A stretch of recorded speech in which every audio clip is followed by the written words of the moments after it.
Welcome to the study of the dynamics of motion.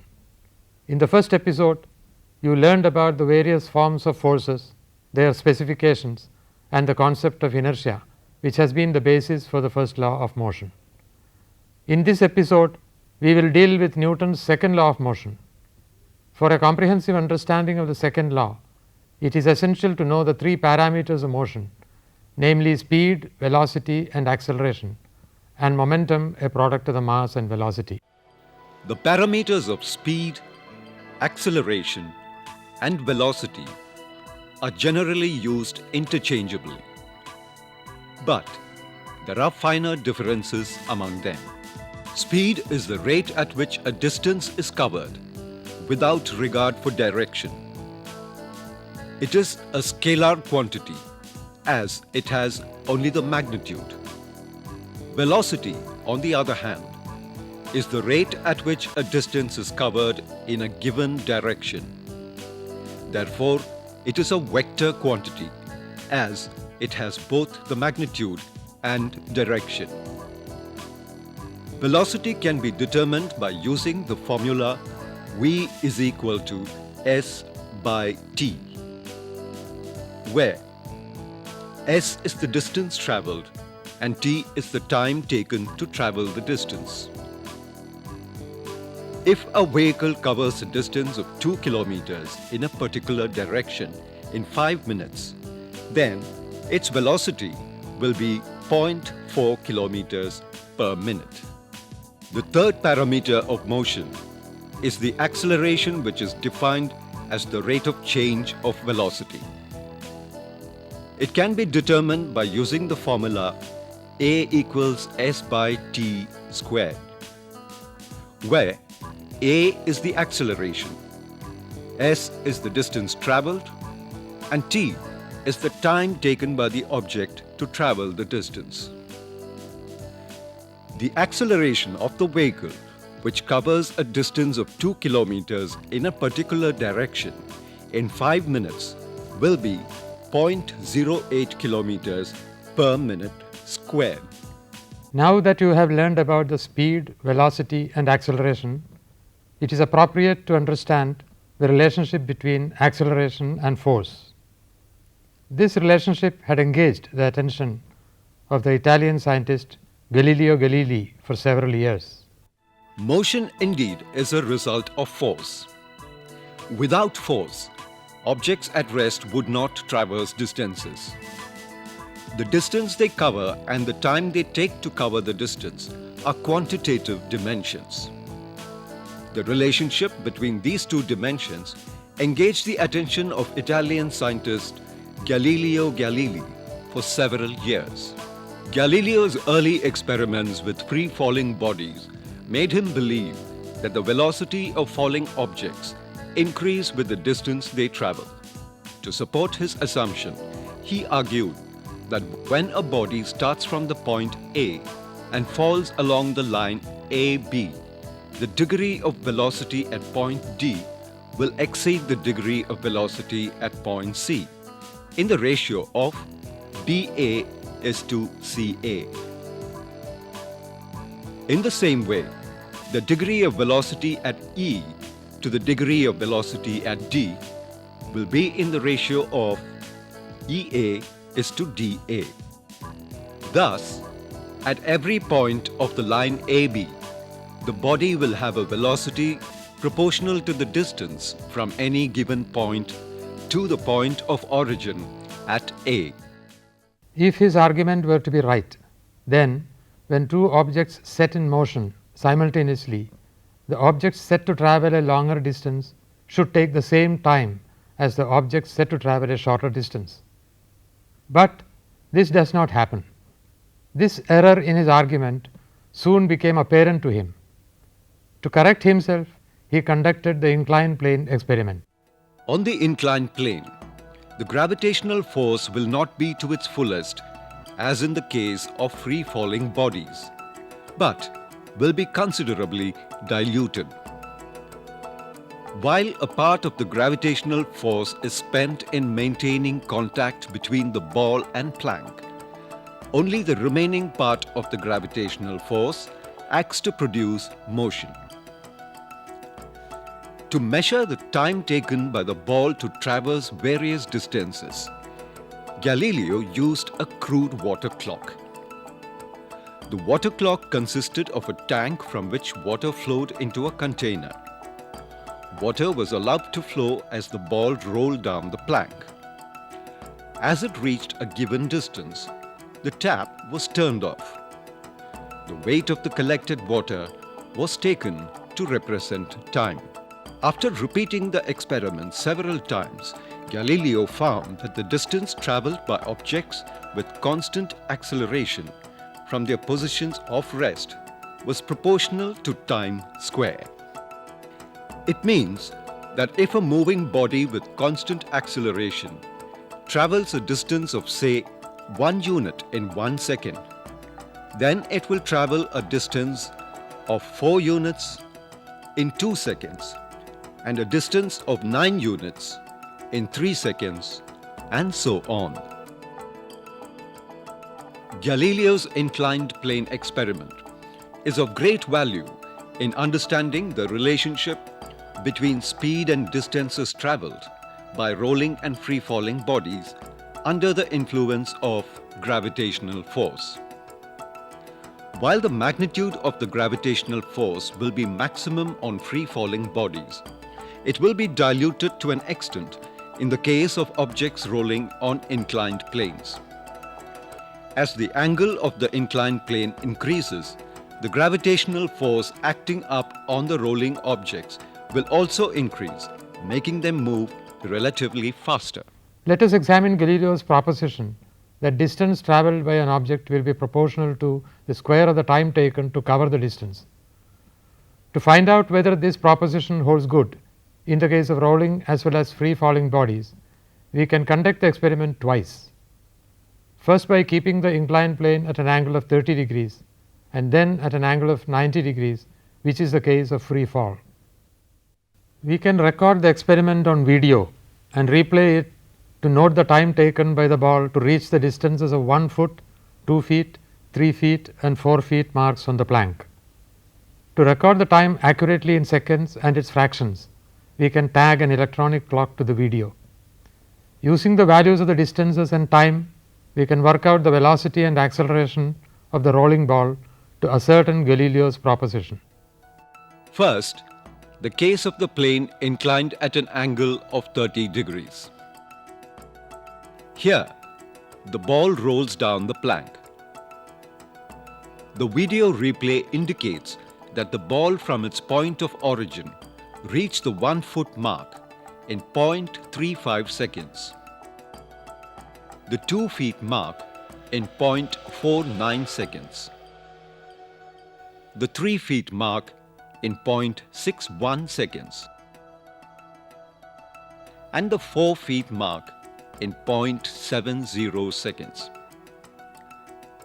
Using the values of the distances travelled and their corresponding time, the velocity can be determined by using the formula v equals s by t.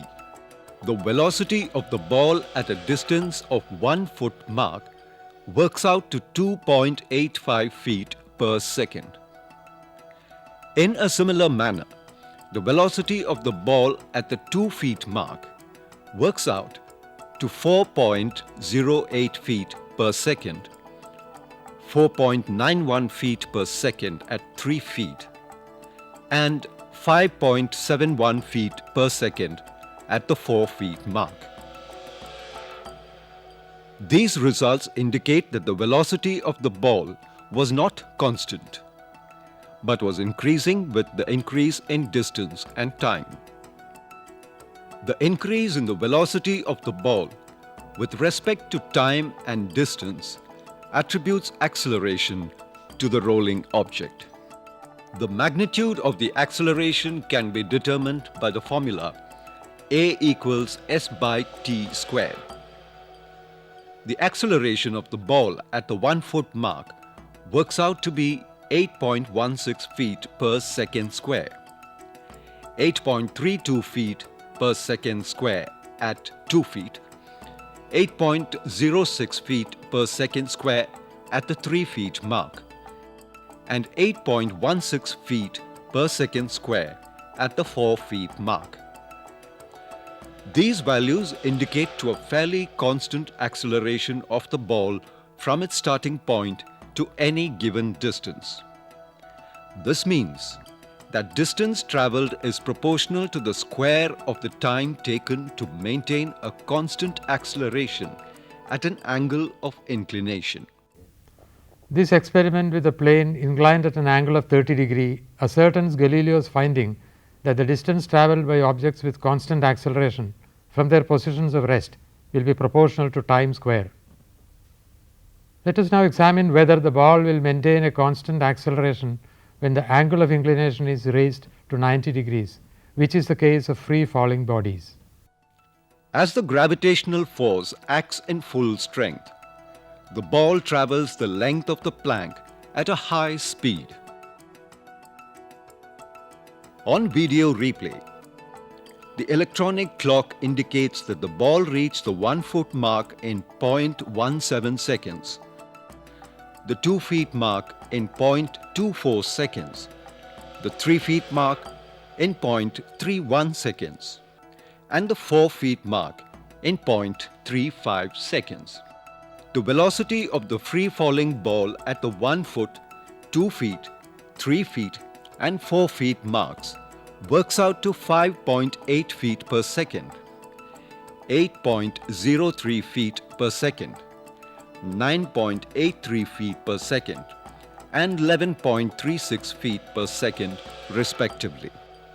The acceleration of the free-falling ball at the 1 foot mark works out to be 32.9 feet per second square, 32.7 feet per second square at 2 feet, 32.24 feet per second square at the 3 feet mark, and 32.27 feet per second square at the 4 feet mark.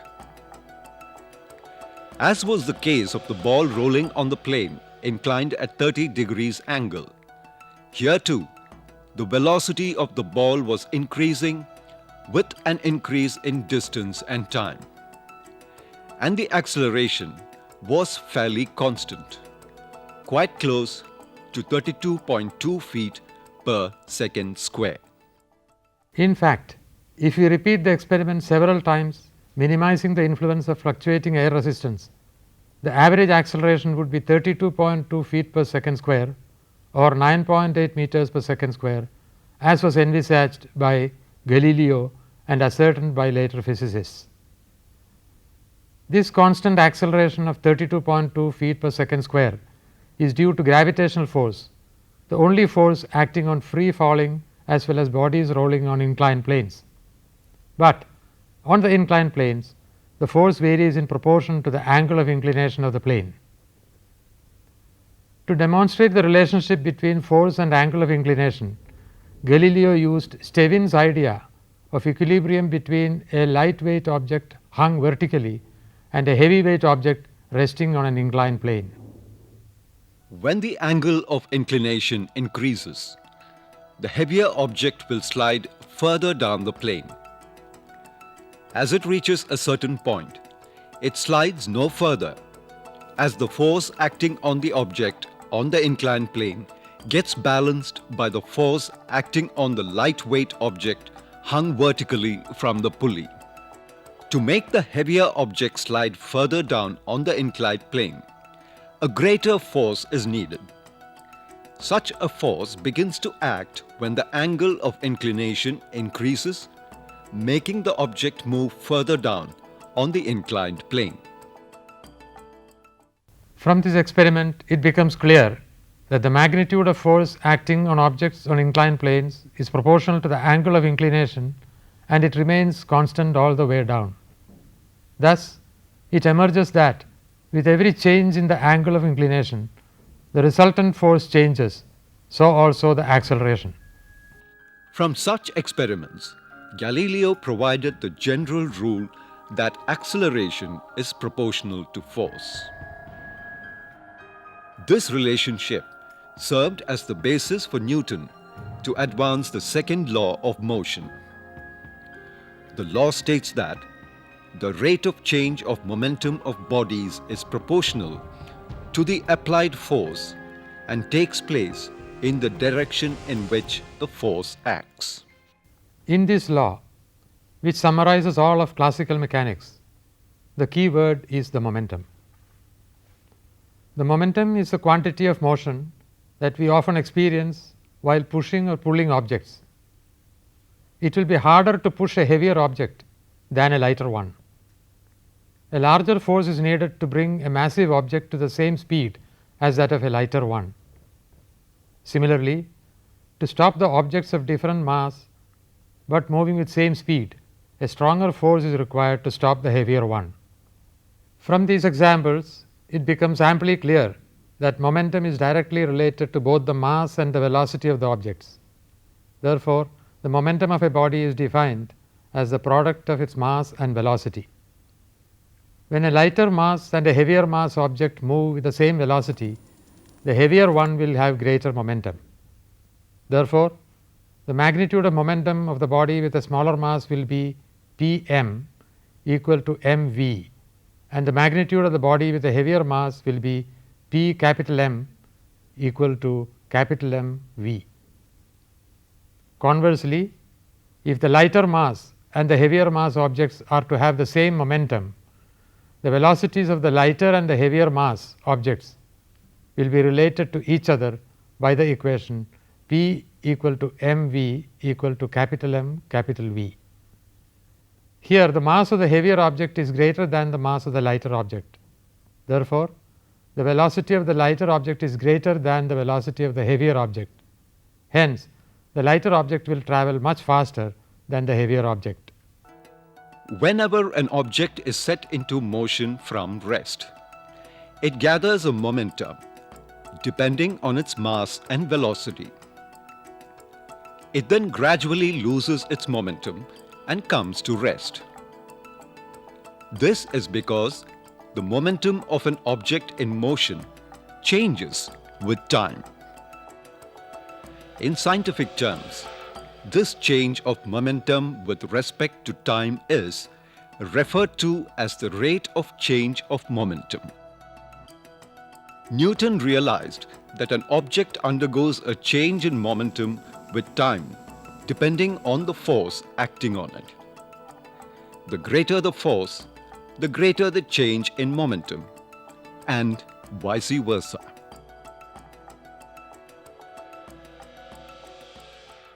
If a force F acts on a body having a mass m for a small interval of time t, then the change of momentum with time, that is P equal to product of mv upon t.